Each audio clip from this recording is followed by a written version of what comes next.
Gary, anything to tell me, Jay? I have not. We'll start. I'd like to call the meeting to order. Please stand for silent selection, pledge allegiance.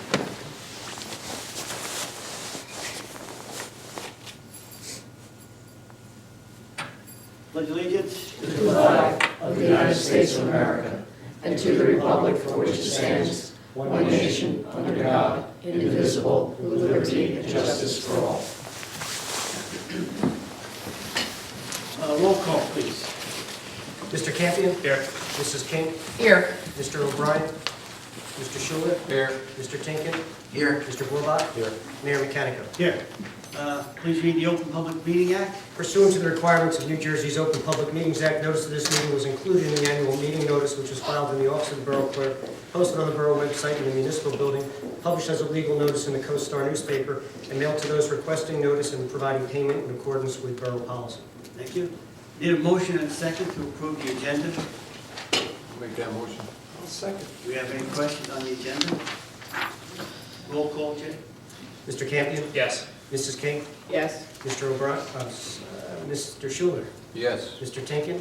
Yes. Mr. Borbach? Yes. Thank you. We do have some minutes. You want to just carry these till next meeting, or everyone? Yeah, those were just distributed this evening for everyone. Say until next meeting if we could. I haven't had a chance to read. Good, that's fine. No presentation at this time, no scheduled public hearing. We reached the public comment section where the public may step forward and speak on any agenda item. Just give your name and address. Seeing no one step forward, need a motion to close public comment. I'll make that motion. I'll second. All in favor? Aye. Discussion item, we have the raw water contract, New Jersey water supply. And I believe Mr. Delaney has a presentation. Yes, Mayor, and Borough Engineer Joe May is also in attendance. You will recall that at our last meeting, we had received a notification from the New Jersey Water Supply Authority, who provides the borough with our raw water. And additionally, through a contract, the Water Supply Authority manages and operates the water treatment plant that is owned by SLH, of which the borough of Spring Lake Heights is one of the constituent members.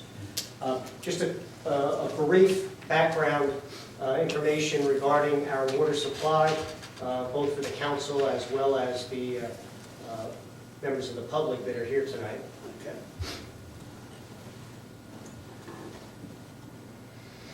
And currently, this won't take long, assuming we don't have any technical difficulties. We want to go all the way over to the left. Here you go. Everyone out there see okay? It looks pretty good. You got to pay extra for that.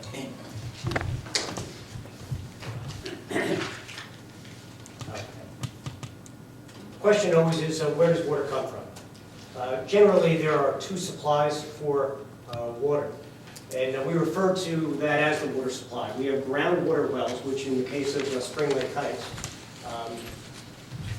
we have two ground wells, both located on Old Mill Road, and collectively, those two wells provide about 20 to 25% of the borough's water. The second general supply of water is surface waters, the river and reservoir. In our case, the Water Supply Authority operates the Manasquan Reservoir, which provides a supply as well as the Manasquan River, where raw water is taken from those surface water supplies and treated. And that is the treatment that is undergone at the treatment facility that SMUA owns, that the Water Authority operates, and that's located on Hospital Road in Wall Township, just on the other side of the parkway. The next important component of the water supply system is how does it get to you? And that's commonly referred to as the distribution system. In our case, the distribution system consists of our storage tanks, and specifically here in Spring Lake Heights, we have one elevated water storage tank, the water tower on Old Mill Road. And in that same complex, we have two ground tanks. total storage capacity of some 850,000 gallons of water to provide a supply in terms of any emergency or if there's any issue with our disruption in our supply itself. Jay, how long can that last based on our current usage? You know, Those source it varies depending on whether we're talking summer or off-season. And there's a standard that provides for about 1 day of supply, and we are almost at double that. Okay. So we have overcapacity in terms of our storage facility of our finished water. But it's safe to say it's a 48-hour. That's right. Additionally, a component of the distribution system, the water mains that go up and down every street, the valves and hydrants that are connected to them and provide both control in periods when water supply may have to be shut off. Hydrants obviously serve several purposes, not only provide a significant supply during fire emergencies, but hydrants are also necessary in terms of maintaining the system to provide an outlet for any sediment that builds up in the water mains during the course of the year. The program that we have here and have followed in Spring Lake Heights is that the hydrants are flushed twice a year, and that provides for the necessary cleaning and maintenance of the system. The other component to the distribution system are the service connections that run from the water mains to the individual properties.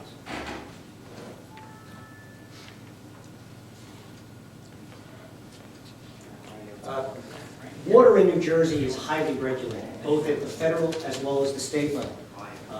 The federal EPA has standards for safe water.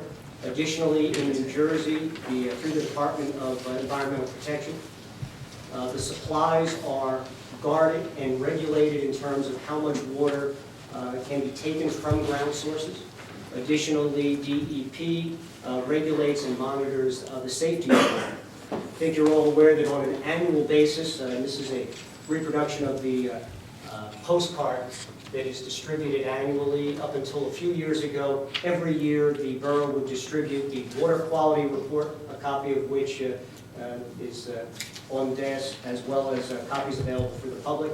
This is the most recent drinking water quality report, and that report runs some 8 pages, details information on the source of the water, any concerns, the test results from the both annual and less periodic testing of the water that comes from the borough's wells, as well as the water quality report for the Manasquan water supply system. And again, our water is a groundwater source. The Manasquan water supply system is a surface water source.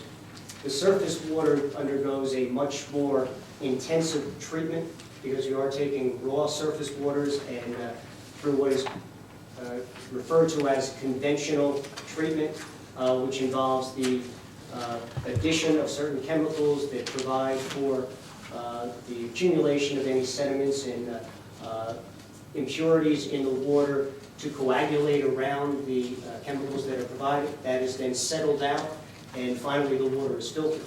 By comparison, our local water that we pump out of the ground is very high quality, requires a much less level of treatment. There is very little filtration that's required because, again, our wells are pumping the water from some 600 to 700 feet below the surface. And there is a disinfectant that is added, but then it is a very minimal type of treatment. Going back some years, almost 30 years ago, as the population here in Monmouth County exploded, groundwater was the primary source of the water supply for all of Monmouth, and in fact continues today. Throughout the state, about 40% of water supplies come from groundwater sources. But as you can imagine, with the population increases in Monmouth and Ocean counties in the 60s and 70s, this area was designated as a critical supply area. And at that time, the borough of Spring Lake Heights, as well as all the other surrounding communities, were forced into what is referred to as critical area number 1, and had to reduce, that's the green shaded area here, had to reduce its reliance on groundwater supplies. As a result, the Manasquan reservoir system was developed. In the case of Spring Lake Heights, we partnered with Spring Lake, Cedar, Brielle, and Wall Township, and at that time constructed through the auspices of the Monmouth County Improvement Authority a water treatment facility capable of providing upwards of 4 million gallons of water a day from surface sources. Where we are today is that at the initiation of that process back in the 70s and 80s, the borough entered into a 25-year contract with the Water Supply Authority. And under that contract, it's been referred to as a take or pay. We essentially were obligated to purchase 425,000 gallons of water a day, whether we needed it or not. And I'm told that that number was arrived at by looking at the historic uses of water here in Spring Lake Heights, and also anticipating growth from areas that frankly never transpired.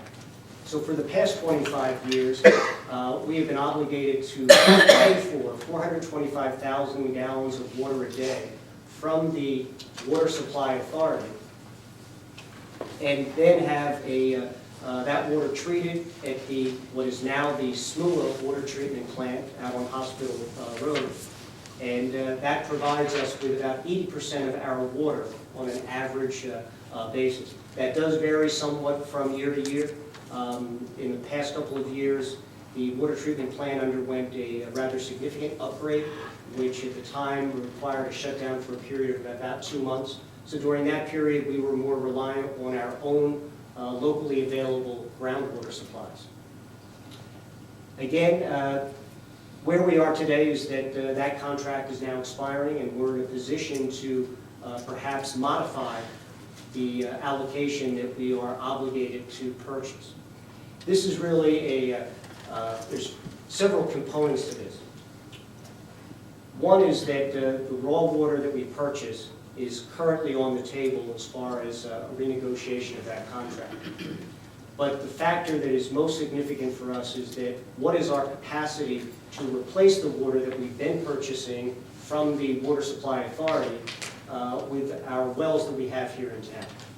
And we do have some excess capacity. I think, as you are all aware, we currently have 3 wells, 2 of which are actively in use. Well number 4, the well located at the corner of Allaire Road and Route 71, has been scheduled for closure, and that will be happening later this year in the early part of late winter, early spring. So that well has been out of commission for the better part of at least 5 years, and I'm told as many perhaps as 10 years, where we are no longer taking water from the ground at that source. As I mentioned earlier, water supply in New Jersey is highly regulated. We are able to divert water from the existing ground sources by means of an allocation permit that limits the maximum monthly as well as the maximum annual amount of water that we can take from the ground. That permit is also set to expire this year. And Borough Engineer Joe May is here. He has begun the process of putting together the paperwork to extend or renew that permit. But that is a component that we do have currently excess capacity from our wells that we are not using because we've been obligated to pay for or use the water from the Water Supply Authority. And as we had mentioned at the last meeting, we have identified at the very least, we feel comfortable with pursuing a reduced amount of at least reducing that 425,000 gallons down to 400,000 gallons, and we may be able to get that down even further based on our ability to maintain the allocation that allows us to supply our residents with water from our ground sources. So there are a couple of components to this. The additional component is our existing obligation to SMUA, the South Monmouth Municipal Utilities Authority. Under a typical utility authority, we would pay so much per million gallons, 1,000 gallons, for water, finished water, that comes from the treatment plant.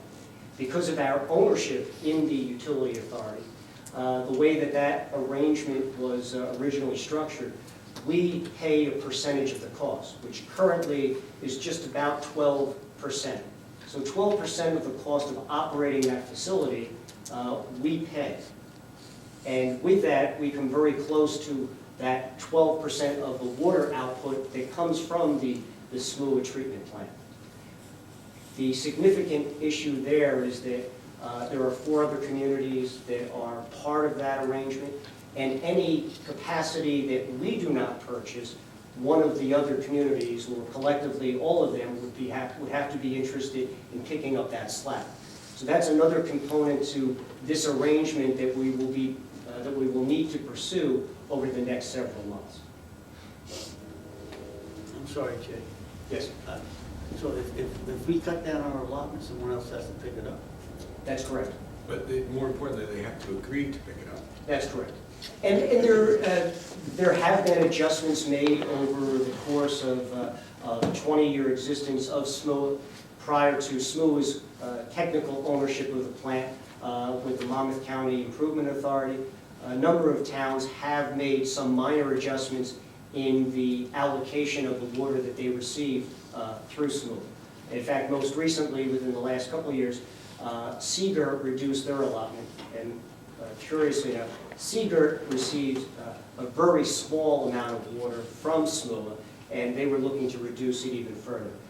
It was almost a rounding error in terms of, I think they went from about just over 3% to just over 2% of the total SMUA finished water output. So we get 80% of our water from the reservoir, SMUA, Essentially, roughly. And that's more than we actually require. well, in the perfect But it world, goes- we would produce more water internally from our ground wells, But there's some restrictions on but it, there are some restrictions. which are regulatory in nature. They are regulatory. So And can we increase our, the ability of us to increase our allocation for use of groundwater is probably slim to nil. Although, as I mentioned, we have currently more allocation than we have been using. right, so we perhaps could cut back just based on the excess allocation that we currently have. That is our Not hope. even touching the water that we produce ourselves. That's correct. That would be our hope, but again, as you can imagine, as time goes on, from a state regulatory standpoint, there is more and more pressure to utilize surface water sources as opposed to continuing the use of groundwater Right, sources. I understand that. So one other thing that's interesting to me is,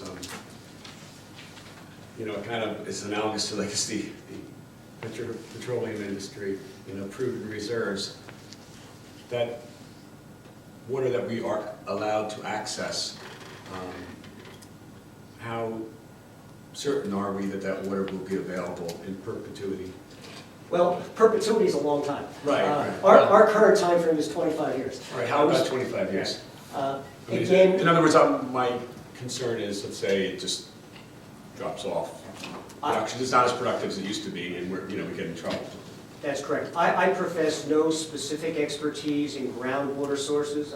There are geologists and water engineers that are much better able to answer the question. But in general, I will tell you that in the 20 years that the communities in this area, like Spring Lake Heights, that have been using surface water primarily as the source, there have been some very positive results in terms of the quantity of groundwater supplied over that past 25 years. There are also pockets of areas within the aquifers where they've seen continued depletion.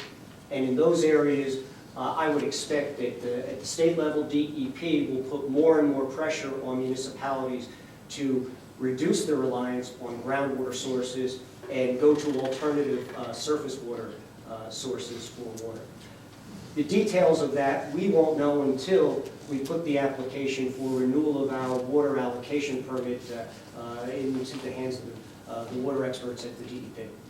Jay, do we have any kind of consistent record as to how much we've been utilizing of SMUA's water? We do. We have been monitoring it during my tenure here. We went back to 2011, and on a quarterly basis, we do a comparison, which I believe some of you may have seen. I think most recently at our budget session last year, we briefly talked about that. We have month-by-month comparisons of the amount of water that we produce locally from our 2 wells and the amount of water that we receive from SLH.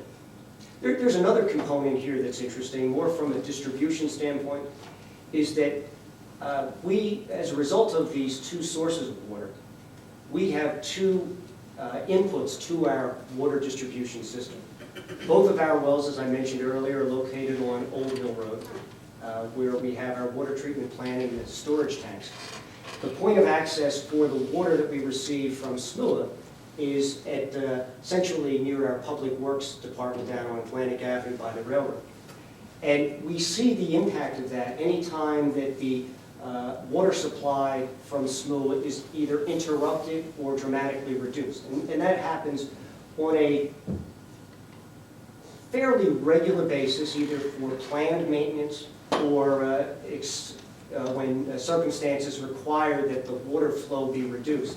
Because of the dynamic of our system, we see some changes in the circulation of the water depending on where most of that water is coming from.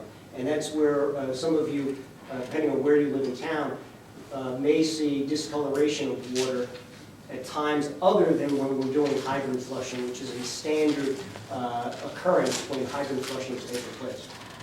With the, obviously the state doesn't want the towns pumping their own groundwater. Is the rationale for allowing us to supply 20% of our water needs, is that based on the fact that the SLH gets interrupted from time to time and the intention is to make up for those interruptions? Is that kind of the logic? Well, right now, I guess the biggest concern here, we asked earlier, let me just back up a little bit. You asked if we're going to have a reserve for the next 25 years. As part of our water allocation permit, we have to submit our contract with SLH. So what DEP will do is they'll look at the time frame of that permit and what we plan to pump for the next 25 years. And they have experts in their office that will either allow us to take water out of the ground. Our biggest caps right now is we have a 20 million gallon a month cap. Okay. Our basic peak months in July and August, we use right about 20 million to 21, 22 million. That's where we would have to look at how we're going to increase our wells and offset that by pumping more in the summer months without going over 20, but still purchasing water from the authority. My concern with that is if the plant goes down during those months, we can't go over 20 million a month with our allocation no matter what. But that's current pending your new application with 2 wells turned down that could change that number down. It could change it down, or perhaps we could request to see if they could allocate from the other wells to the 2 wells that we're using now. I doubt, I quite highly doubt. So is it fair to say we can't make a decision on where we want to move our number on this contract until we know where we're going to go with the DEP? Well, I think we have to decide where we're going to go and then see if they allow us to do it. Fair enough. So in other words, we could do this exercise, but they may very well say, we might be right back where we are. I think we have the right as the taxpayers to try. Yeah, I understand that, but I mean. If he decides not to allocate us that relief, then we have to continue being the fashion we're going. All right. Because right now, we're pumping about, you said 20%, it's roughly about 25% out of the ground.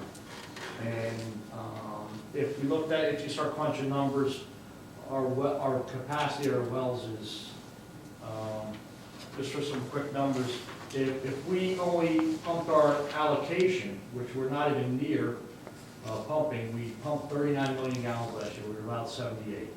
Oh, so we could pump a heck of it, we don't. But that's over the year.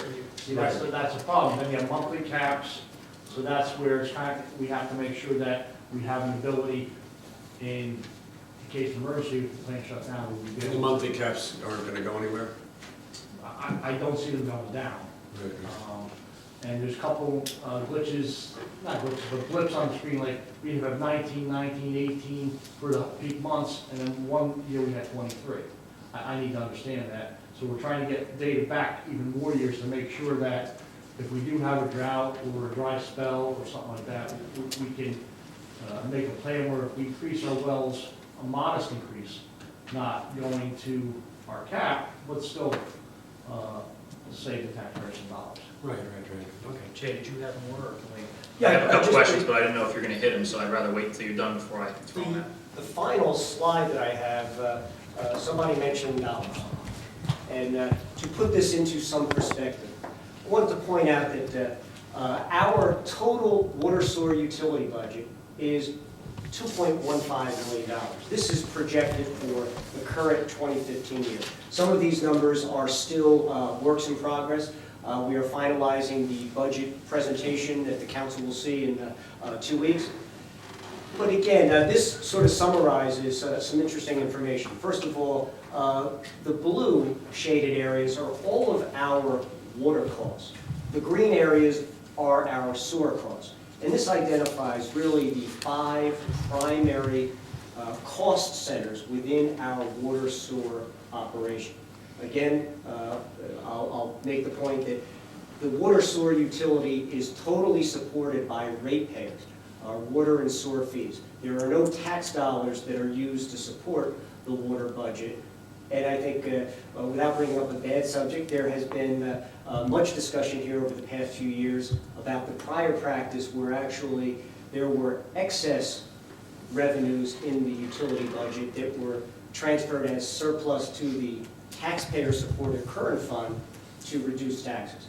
As you all know, that stopped 3 years ago. 3 years ago, we implemented new rate structure. We have now had 2 full years of the results of those. And let me just walk you quickly through this. This biggest area here is identified and labeled as water purchases, $745,000. 1/3 of our total water utility budget is for water that we purchase from the 2 sources. The New Jersey Water Supply Authority for raw water and the finished water from Smoke. That's a big chunk of change. The second part of the water cost, and you'll see that these numbers are the same. Frankly, I'm going to emphasize here, these are estimates. One of the challenges that we encountered with preparing this presentation and crunching the numbers is that because of budget, the way our utility budget's structured, it was never really designed to provide us with detail on these cost centers. If you think about it, in the water side, we have the cost of purchasing water. We have the cost of producing our own water. We have the cost associated with distributing that water. And then on the sewer side, we have our sewer system, which is our wastewater collection system. We have costs associated with that. And then we have our wastewater treatment, which we've identified in this upper corner as SMRSA. That's the South Monmouth Regional Sewage Authority. In the case of our raw water purchases, we write a check. Well, technically 2 checks, but you see collectively it's a big amount of money. For the wastewater treatment, we write a check on a quarterly basis to SMRSA for the sewage treatment, wastewater treatment. These other numbers, because again, and I'll give you an example, our utility personnel, their salaries and benefits that we allocate to our utility budget, we have never had reason to really break it out between how much of their cost is related to producing water, how much is related to distributing the water, and how much is related to the wastewater treatment side. So we've done, again, I think we've made some guesstimates, but they are educated guesstimates as to the allocation of all of our costs. And there are 2 little blips, insignificant percentage-wise. We have $55,000 in administrative costs, such things as proportional cost of the audit that's done for the utility, a little bit of legal, some engineering, although actually most of the engineering would be reflected in the real operating costs. And likewise on the billing and collection. Again, we've taken the cost of billing and collecting the revenues, and we've arbitrarily said we're splitting that 50% water cost, 50% sewer cost. So again, this is not by any means a true cost analysis, but it's a pretty good representation of our total cost and a reasonable allocation of them between our water cost and our sewer cost. And as time goes on, we will, and I think you will definitely see that in the coming year budget, we are going to really structure our budget to reflect these more accurately so that we're more transparent in where those costs lie. A couple of things to make note of. First of all, in the billing and collection, a big cost that we did not include in there is the cost of water meters. And there's kind of an ongoing debate. Some people say that that's really part of your distribution system. Some say it's part of your billing and collection. The second point I wanted to make is that the minute we start talking about water and sewer, a huge amount of our costs, when you take out the check that we write to SPUA, the check we write to the Water Supply Authority, and the check that we write to SMRSA for our wastewater treatment, much of our other costs for our operations are fixed, regardless of whether we pump 1 million gallons of water out of the ground or 10 million gallons of water out of the ground.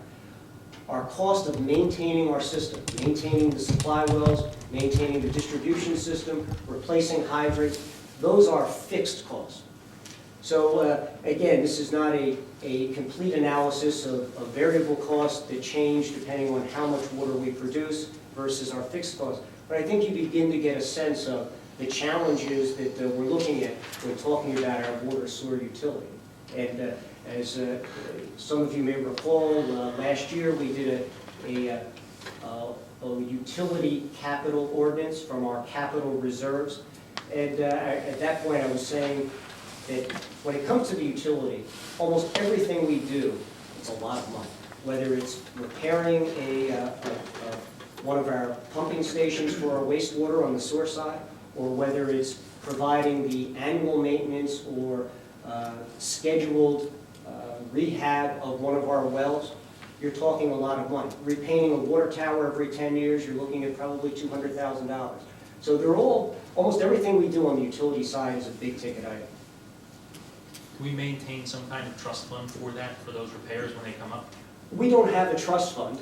Again, we are in the third year of really rebuilding our surplus in the utility side. As I think most of you that were here 3 years ago know that we were really facing a brick wall. For several years, the water sewer utility had been, some use the word bled, but there were funds from the utility side that had been used on the current fund side to reduce the impact of taxes.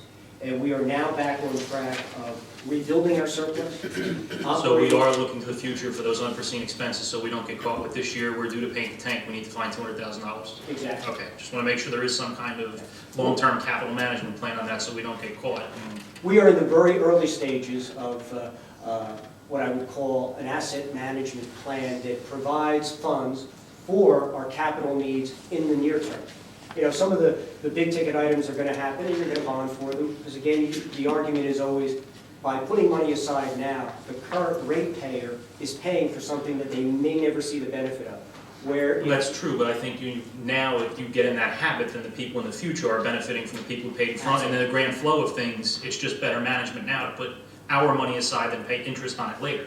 And I don't disagree. I would say for as a benchmark, we should be reserving half of the cost of those improvements. So at least we have a substantial amount of money down for those kind of long-term improvements.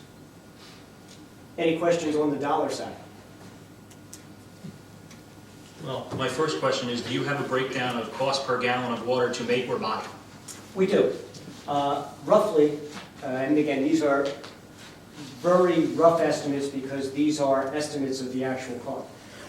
We pay about just over $5,000 per million gallons for water that we purchase. And again, that's finished water.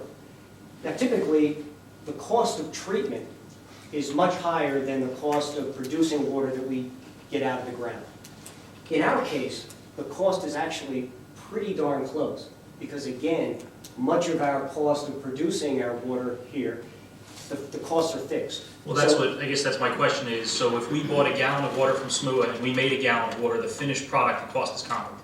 Current, but moving forward, if we were to double our, and I think Mr. May pointed out that we're currently utilizing less than half of our allocation.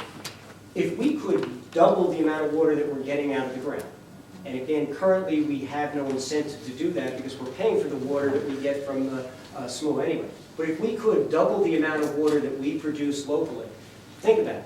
The wells are paid for, the maintenance is paid for, the only thing we're really paying for is the cost of electricity to pump it out of the ground. I appreciate that setup because you brought me right to my next question. What is the age of our pumps and infrastructure? Where are they in their life cycle?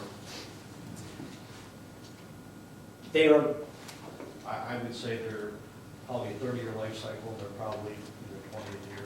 Okay, so if we increase capacity, we do run the risk of stressing this equipment to where in 5 years we have to replace pumps. We just had our wells inspected.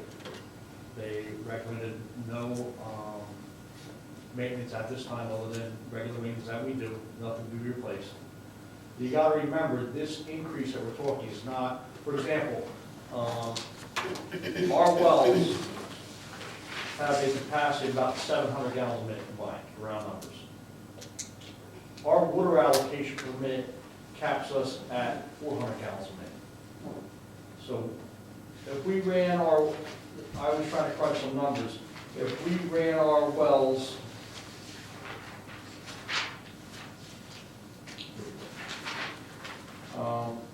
when we did our pump inspections, they tested them at, one well came in at 413 gallons a minute, well 2, well 3 was 280 gallons a minute. That's where I get my 700 gallons. When they test them for their average pumping during routine pumping cycles, it was about 500 gallons a minute. If we ran them at half capacity of 264 gallons a minute, that still equates to about 331,000 gallons a day, which is exactly what we buy from source now. Well, what is the most expensive part of our infrastructure for generating water? Is it the pumps? Is it, It's a wellhead, and what is the cost of a wellhead if one happens to go? probably upwards of 25, 30 grand. Okay, but it's not, we're not talking $250,000 investment to get them Well, back up. We wouldn't replace with what we have, they go with variable speed drives, so you're probably talking upwards of 100 grand.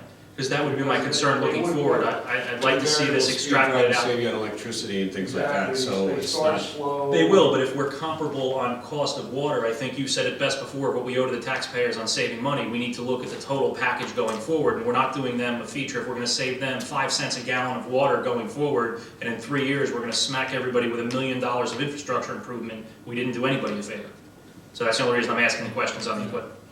well, We also and- have, Joe, we also have a limit on how much water we can Well, pump out of the ground, exactly, so. I think that Is it to the point of, we're not gonna overstress these pumps based on increasing these numbers. We're talking modest increases in our well pumping.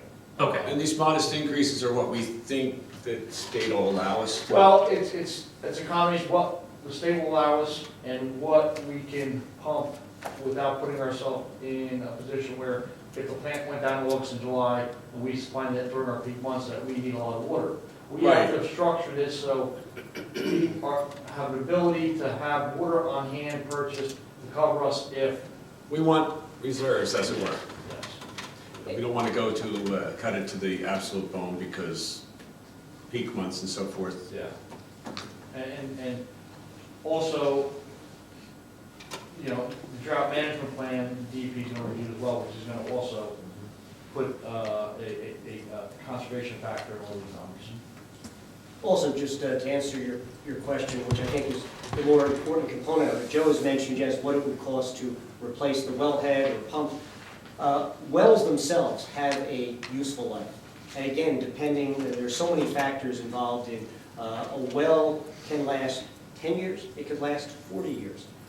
Typically, you would do some rehabilitation. You pull the well, the casing, they provide either a chemical or a physical reconditioning of the screen and elements. But if you were in a position of having to drill a brand-new well, you're talking $250,000. Again, spread that out over, make the math easy, $250,000, 25 years, it's only $10,000 a year. It's factored into our water production costs currently. But again, it's part of the analysis that has to go into it. The fundamental and threshold question here is how much the state will actually let us take out of the ground, not only this year, but going forward. So we have to answer that question first, in a sense. When are we gonna get the answer to that question? That question will probably take us, we will parallel with the contract for the raw water purchase. Those will probably be reviewed by the same people in Trenton at the same time. Our plan is to get that to Trenton within the next 30 days. Based on that, there will be some adjustment of our allocation and our raw water purchase contract. Both of these seem to be tied into a July 1 timeframe. That's one of the things that complicates this, Tom, is that they're kind of linked together. Yeah, I We understand. we can't go after our in-ground water permit from DEP unless we have the contract laid out of what we're looking to purchase, because the DEP takes that, so it's. Right, and what's this, when we're relying on the state. That's all you have to know, say. I'm like, what I'm thinking is, assuming the state said, worst case scenario, the state said, no, we're not gonna let you pull any more water out of the ground, how much water could we Well, cut back? Just to clarify that, when we say no more out of the ground, back to what you said before, we are not even close to what we're able to take out on an annual average. Yeah, I mean, We're not even half, we're 30%, 35%, if that. Roughly, bear with me 1 second.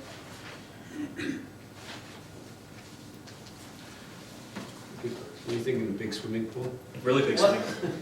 Last 4 years, the average we pumped was 33 million gallons. And we're allowed 78 under our current plan, 78 point something. So 30. Would the state be more, I mean, is that a line of arguing that we I would think that since we haven't pumped it over the years, that they would increase it now. Well, I mean, When you what say they- increase, you mean the 78 number increase. We can go up to that 78 number tomorrow, and there's nothing they can do to regulate us on that as long as we're within the current restrictions. The problem is the That's monthly. based on a permit being approved, same conditions as the prior permit, which, Do you see any reason, based on what you're talking about, for our current cutbacks from Smooth to have to increase that well number? no. I didn't think so, okay. And in any event, what we're looking for at this point is at least, based on my preliminary discussions with the representatives from the Water Supply Authority, they know that we, based on our numbers, we are an outlier in terms of what we have been obligated to take from them versus what we actually need. They know the numbers coming down. We've intimated that the 425,000 gallons per day that we take all year long is much more than we need from them. We anticipate putting together, or at least submitting to them, our projection of somewhere in the 375 to 400,000 range as what the new number will be. And with also an understanding that like everyone else, let's back up 25 years ago. The reason that everyone needed to commit to this 25-year contract was because the state, on our behalf, was spending millions of dollars on developing a water supply system. Most of that now has been, I won't say completely paid for, but it's been factored in. The bonds for building the reservoir have been paid. Yeah, we're maintaining now, we're not. Right. Yeah. Jay, So fine. there's a recognition that the big costs have already been borne. If I may, under that, if the original contract was 25 years to allow the cost to be broken out across towns for a finite period to know it was paid for, is the new renewal another 25 years? It is. What would the reason for that be? You know, I don't know. Is there a shorter duration available, or is that what they're looking for? Typically, water contracts are long-term because, again, from a state regulatory standpoint, they're looking to maintain and stabilize water sources over a long period of time. What is our And risk of? and typically, they are tied to bonded indebtedness, either for constructing, maintaining, replacing. We wouldn't know this because we've never exceeded it, but what happens when you go over that cap? There are, Let's say we set it at 375, we do our best educated guess, that's where we want to be for some reason. In the course of the year, we go over that period cumulative for the entire year. What's the cost associated with that? there are penalties in terms of an additional cost. I have not quantified those. There are also, it is not uncommon for whatever reason to seek an amendment to a contract. And again, in the big scheme of things, the Water Supply Authority is putting together contracts for some 25 towns. The reservoir has a capacity of 4 billion gallons. I forget their daily allotment, but or capacity. But our 425,000 gallons, in the big scheme of things, is a very small number. Well, I guess that would be my concern, like the 375 number based on what I had for the number seems very reasonable. I'd be comfortable with that number. If you said that's where you wanted to go, I would agree with that just based on the 4 years of data that you provided me. My concern would be if we make a mistake and in 2 or 3 years we start using 395. What happens? If we lose our wells for an extended period of time, We go, what happens? If it's an anomaly because of some external factor, you pay a penalty in terms of, a nominal increase, additional cost. Is it possible to quantify that before we make a decision? Because I'd like to know what that is. I could explore that. Is that in the contract? I'm sure it's buried in the contract. I didn't see it. I had looked through the copy. There's some awkward terminology that, again, unless you deal with water on a day-to-day basis, but the uninterruptible supply is essentially what they are obligated to pay us, What's the penalty if they interrupt it to us?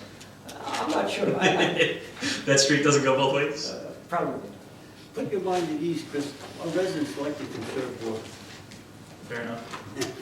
And I should mention that we have seen, again, water usage patterns are subject to many variables, including weather, is obviously the big one in the summertime. But we have seen, I think, a noticeable reduction in water usage as a result of the substantial increase that the new rate structure, when people saw the first results of that, and you look at the quarter year-to-year comparison, there is a noticeable drop in our water usage. Again, 1 year does not make a pattern.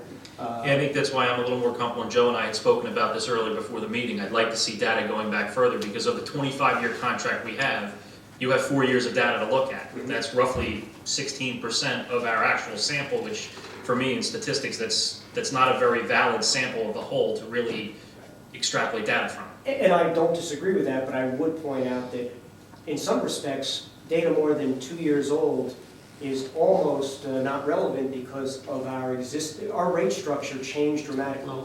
Well, rate structure may have changed for what you pay for it, but you saying, when did we change our rate structure, 12? In 12. Okay, but according to this, in 11, we used 159 million gallons for the year, and then we went to 163 in 12, and in 13 we went to 167, and then only last year did we get back to 159. Right, and again, So it took 3 years for people to read their bills? Well, again, the year-to-year comparison. Most of the excess charge is in that middle quarter. And again, it's very highly subject to weather patterns as well. Well, I think what I'm getting at is you're dismissing of the past 2 years' data. You said 25 years ago we entered into an agreement going forward, anticipating development that never came. So in theory, we should be fairly stable throughout the years. I would expect, if we're looking at 160 as our mean here, I would expect our deviation wouldn't be that far over, say, the last 10 years. I would hope not. I would hope not too. That's why I want to know before we pick this number. Well, yes, I don't think anybody wants to, That's my come concern. up dry, And if we're talking about, if we do go over and we're talking about a negligible difference of, a fraction of a percent, then this discussion's for nothing. But if we find out that they hit us, a 200% increase in the cost per gallon if we go over by 1,000 gallons. It's kind of like the phone contract and you go over. Exactly, you go over by 2 texts and suddenly it's What do you have rollover minutes, We would love to have rollover minutes because they owe us a lot. Yeah. Well, the population has decreased too in town. Slightly. So,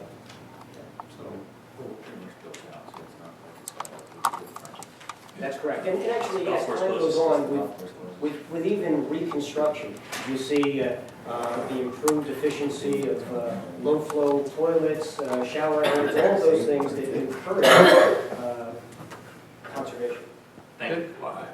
Didn't these towns, a couple of years ago, buy excess from other towns that were close to their limit? There may have been some adjustment, as I said. The only change that I'm familiar with personally is the change that Seager had within the last year. And again, at the small level, Seager is a very small player in the mix. But does that mean if somebody else doesn't use, like, let's say we're 425, can we sell that difference off to another town that needs more? Is that what you're getting at? I think that happens, I'm not positive. Theoretically, that could happen. In fact, about 2 years ago, SMUL was entertaining, Lake Como apparently buys water. They have, I don't want to misspeak, but I believe that they have no local production mechanism. They were buying water wholesale from American Water, distributing it to their customers. They were looking for an alternative supply. I was not directly involved at that time, so I couldn't tell you what the issues were, but I think it had to do with the ability to actually get the water to them, as opposed to lack of capacity. Didn't you say early on in your presentation that the state is trying to get the towns to go more towards like the SMUA situation rather than the well? Well, certainly that, in the past, I had up there the critical area map. 20 years ago, it was a very broad brush. Everybody was, in some areas, you were actually reduced 50% over what you previously had been taking. It's the results of the management of the resource has resulted in some improved condition of the groundwater levels. But generally, I would say yes, the state's position is, as time goes on, as the groundwater is a very slowly recoverable resource as opposed to surface waters, which in the case of the Manasquan Reservoir, they dammed a brook. In the case of the Rick Reservoir, it was an old gravel pit. They actually pumped the water from the river up to that storage facility. So there is definitely, or there was definitely, and I believe it continues, that the encouragement of using surface water sources as opposed to groundwater. Because I'm not so sure that if it was publicized that we were using well water, that the public wouldn't start to get bottles of, you know, those containers that you could put in your houses, the water machines that, you know, they just don't want to drink well water. I mean, I have friends that live in Toms River and Bricktown, they will not drink that water, and for very good reasons.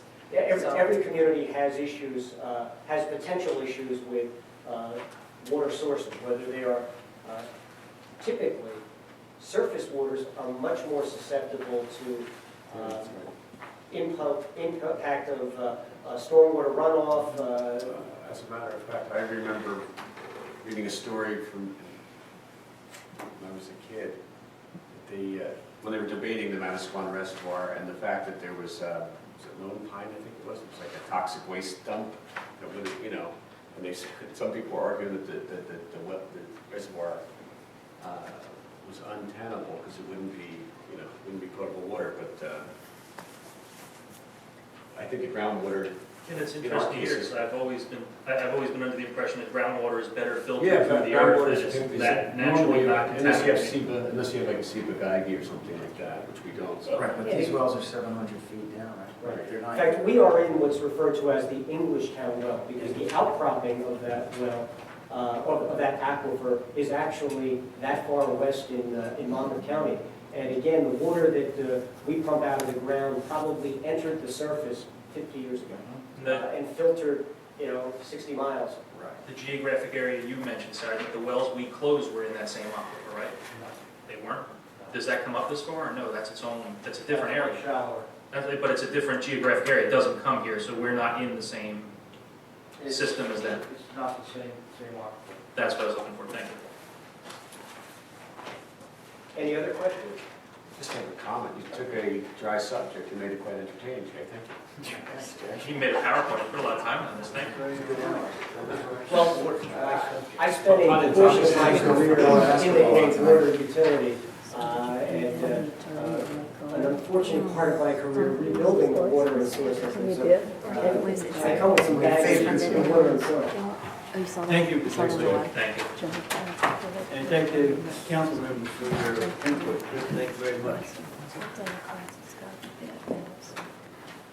At this point, Jay, at this point in the meeting, we have the council reports. Mr. Schuler, you have anything to report?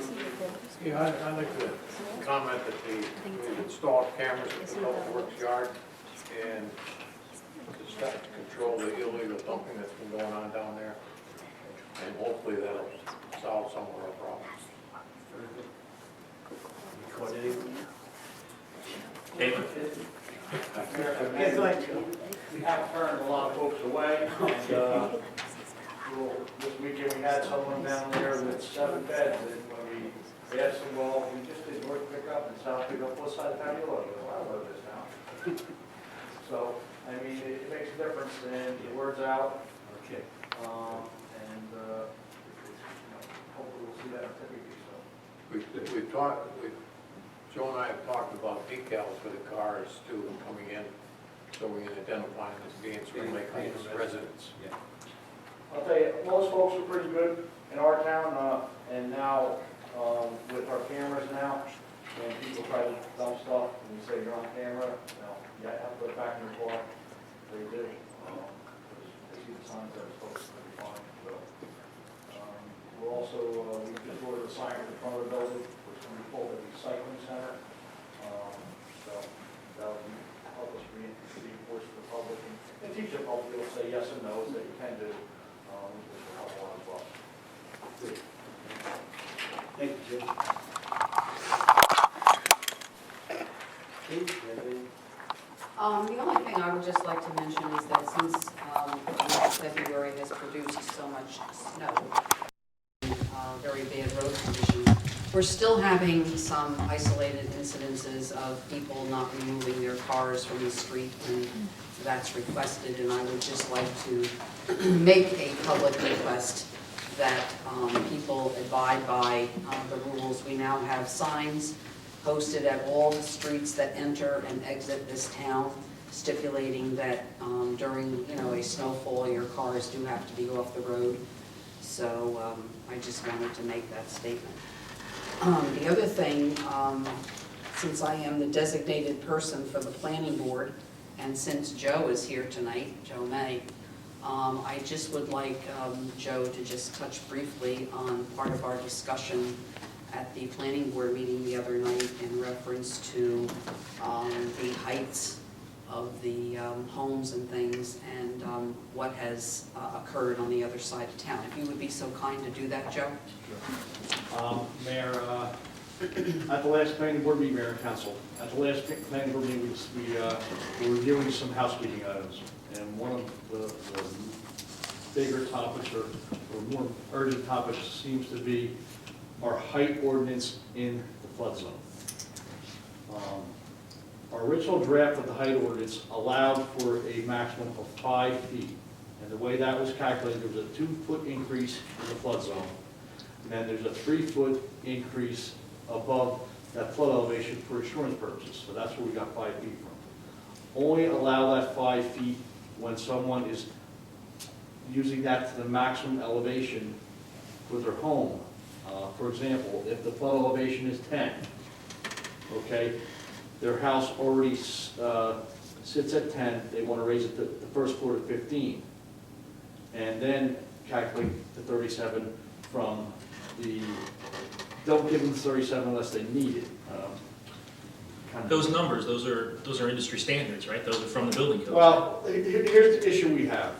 If, for example, if we allow 37 feet for someone who is not utilizing 37 and they're putting their first floor more than 5 feet, 3 feet above flood stage, we're going to have homes that could be possibly larger.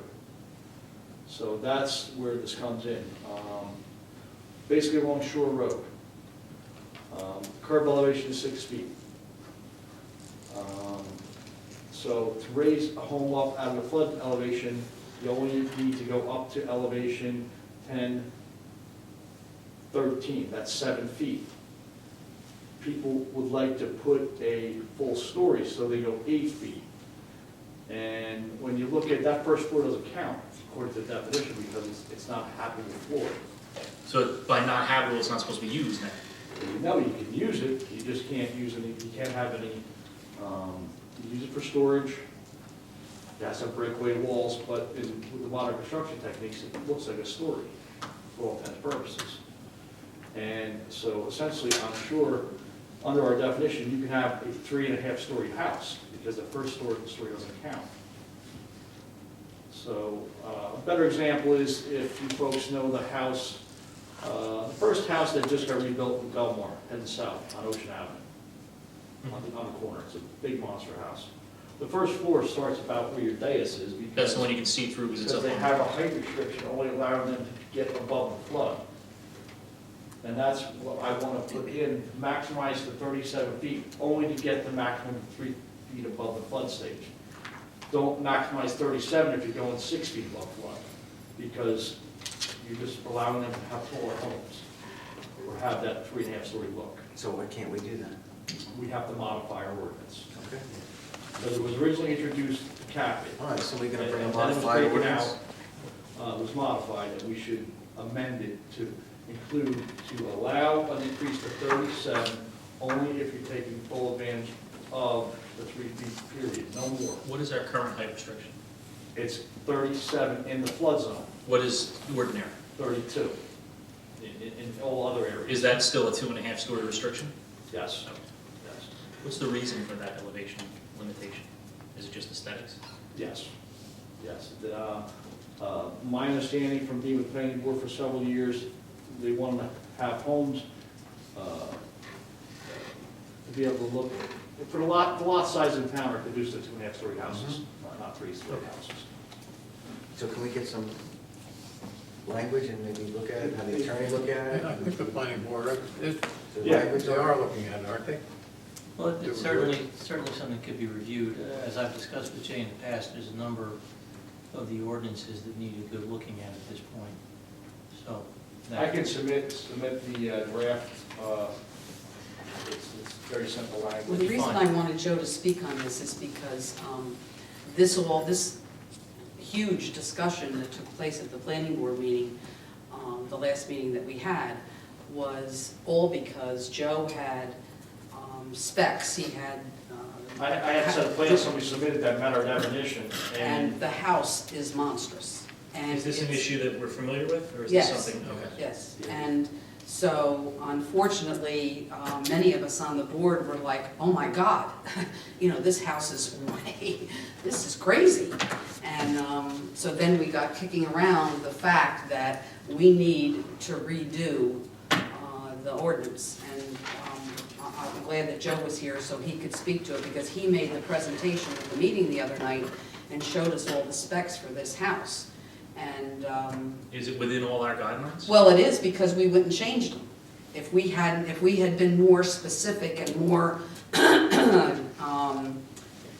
what do you want to say, Joe? I would rather not. That's not, Yeah, we- that's not to say anything, Joe. Yeah. We But, changed them? I'm not familiar with that, I'm sorry, I don't know. Yeah, well, we altered everything for the flood zone, and So we post. we didn't put more specifics. I guess that would be the word. We So we weren't, need to close the door that we left open. exactly.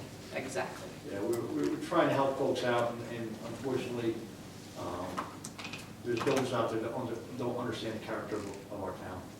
That's the fact. So we need to kind of close that door We're up. bringing people back in, and we went over numerous items that, as well as that, just a lot of housekeeping items that's going to come from the county, Right. folks soon. Just stuff that people come in every day and say, I want to do X, Y, or Z, and it's, our ordinance is silent, so automatically, if it's silent, they automatically get denied. And there's certain things that may help folks in the future. What does the term silent mean? I'm sorry, there's not. Well, specific. for example, we don't have a section on generators. So, right now, if it's in setback, I deny it. So, we need to look at that, because quite frankly, most homes in town, that may be the only place they can put it. But that's.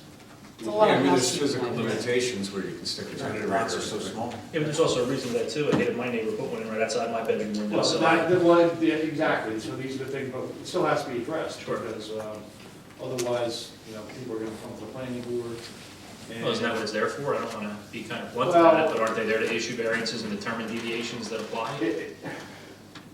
I guess my question is, you can't codify every situation. We need to at least have some guidelines, and if they want to go outside those guidelines, then.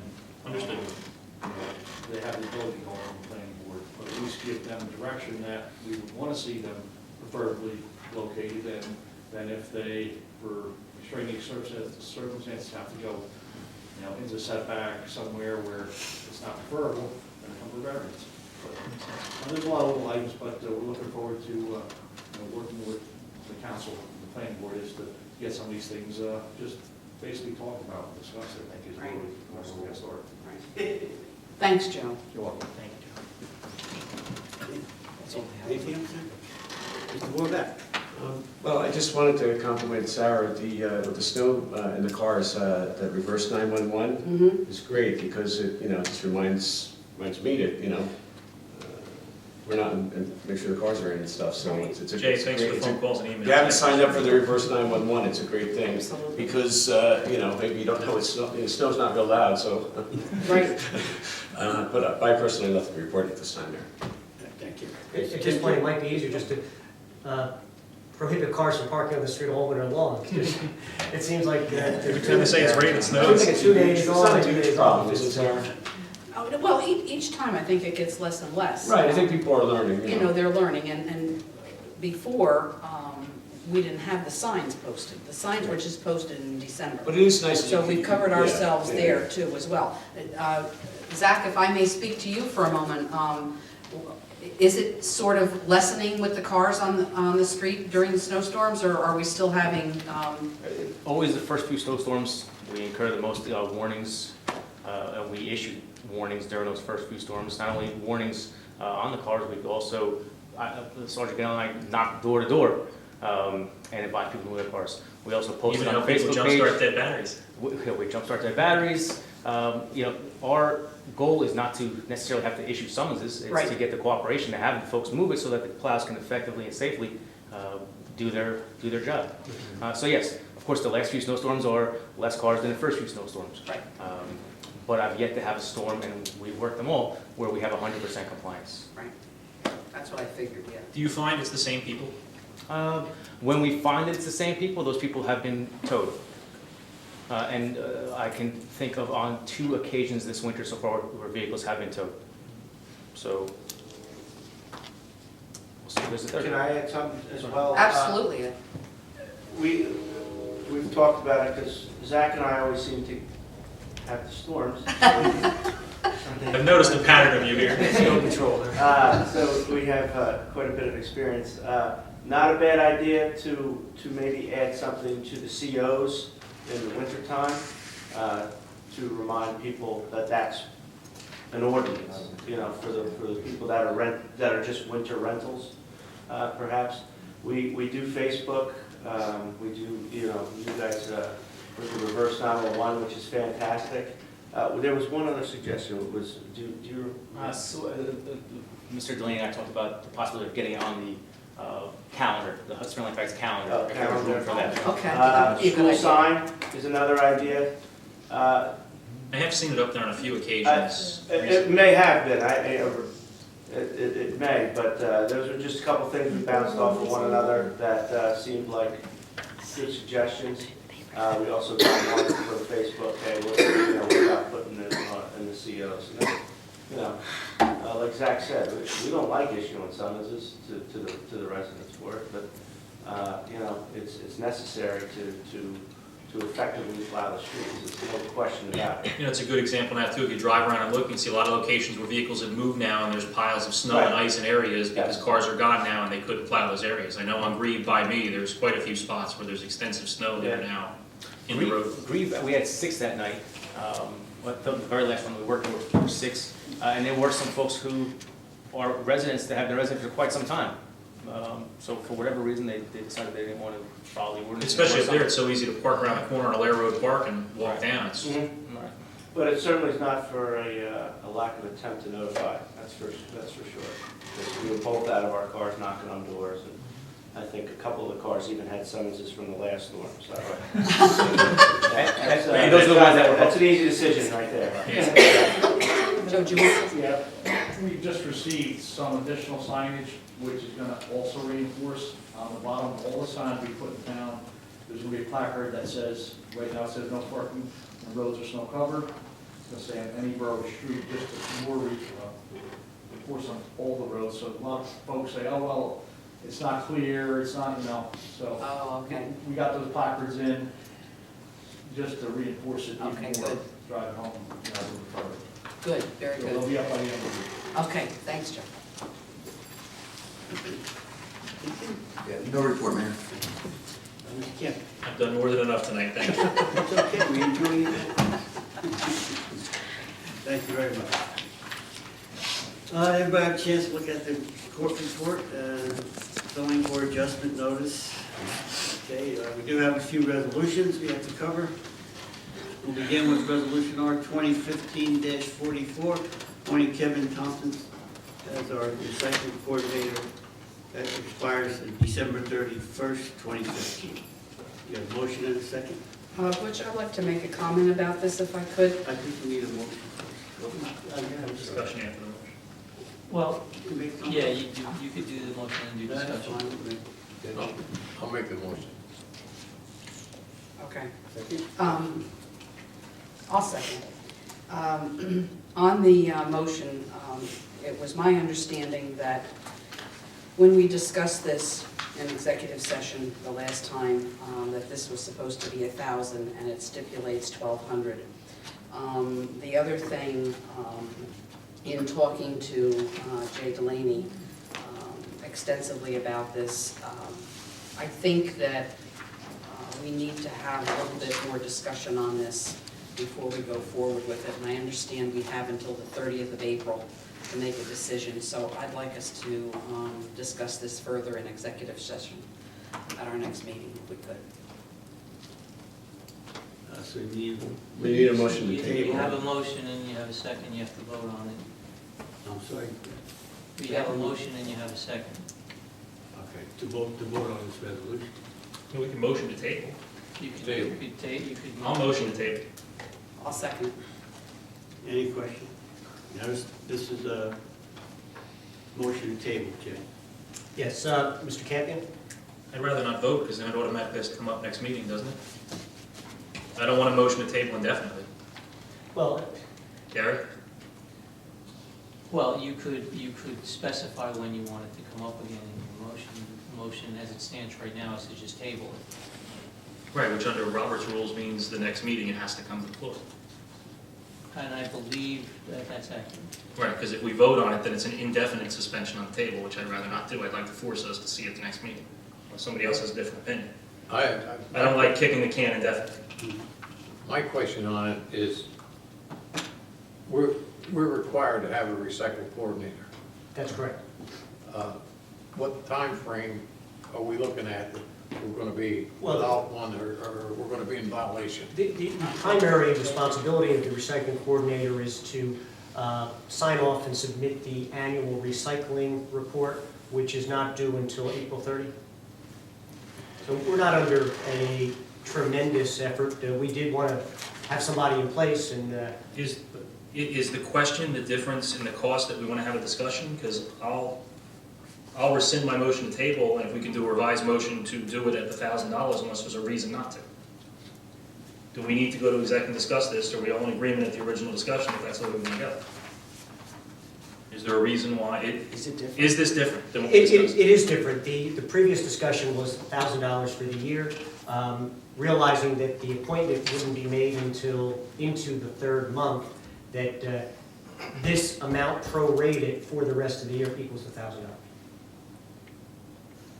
But again, it's not a deal breaker either way. If we had done this earlier on, would this have covered for, how many reports does he do? One's due in April. It's one report. So is the So it's person owed $1,000 for $1,200? the report. No, if this person were to be appointed, this would be prorated. So it would work out to be approximately $1,000 for the year. That's what was. So you're taking that and you're knocking off the 200 for the 2 months that weren't done? Yes, it indicates that it's an annual rate of $1,200. But when we discussed it before, it was an annual rate of $1,000. Okay, then I'll leave my motion table, we can talk about it in exec. Sounds like there's more to talk about. Jack? Roll call on the motion to table. Mr. Campion? Well, do we have to vote on this, Karen? Because a motion to table voted on makes it indefinite. A motion to table with a second kicks it to the next meeting. Well, you're making the motion to table. And And I your second. issue is, you don't want to make the motion because you don't want it to be carried indefinitely. No, under Robert's rules, a motion with a second that's voted on is an indefinite table. A motion with a second that goes, any voting member can make a motion to table, and somebody seconds it, it's tabled till the next meeting. You don't have to vote on it under Robert's rules. Why can't we revise the motion to table to bring it up? You could revise the motion to table to bring it up at the next meeting, if you'd like to do that, if that addresses your concern. Yeah, but it's already addressed in Robert's rules, my concern. I'm going to abstain from a vote if you choose to vote, but that's not proper procedure, but that's okay.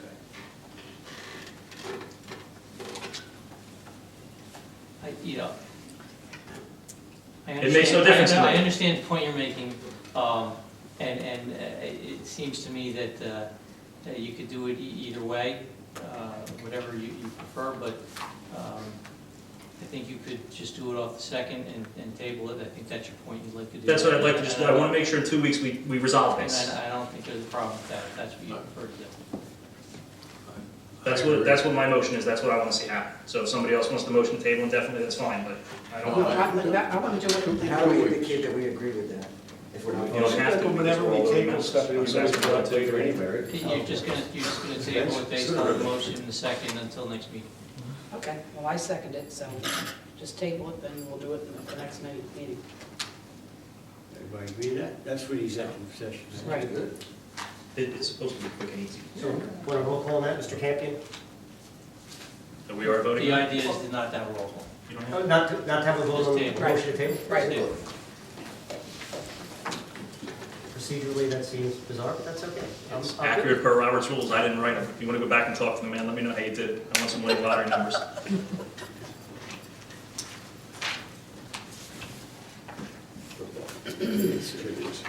What are we doing?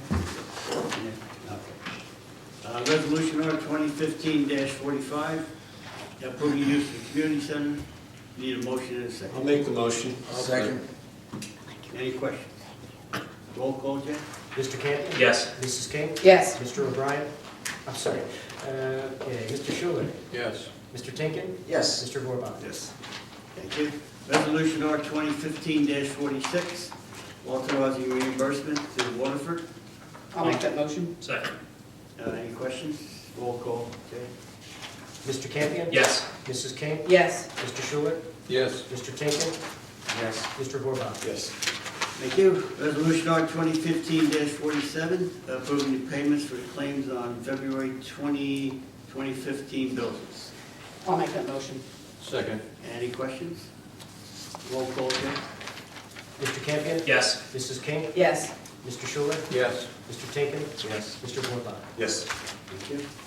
At this point in the meeting, we reach the public comment section. You may step forward and speak on any item you like. Just give your name and address. See no one step forward, you have a motion to close. I'll make that motion. I'll second it. All in favor? Aye. Any other? I'm sorry. Somebody have some? No? Need a motion to adjourn? I'll make that motion. I'll second.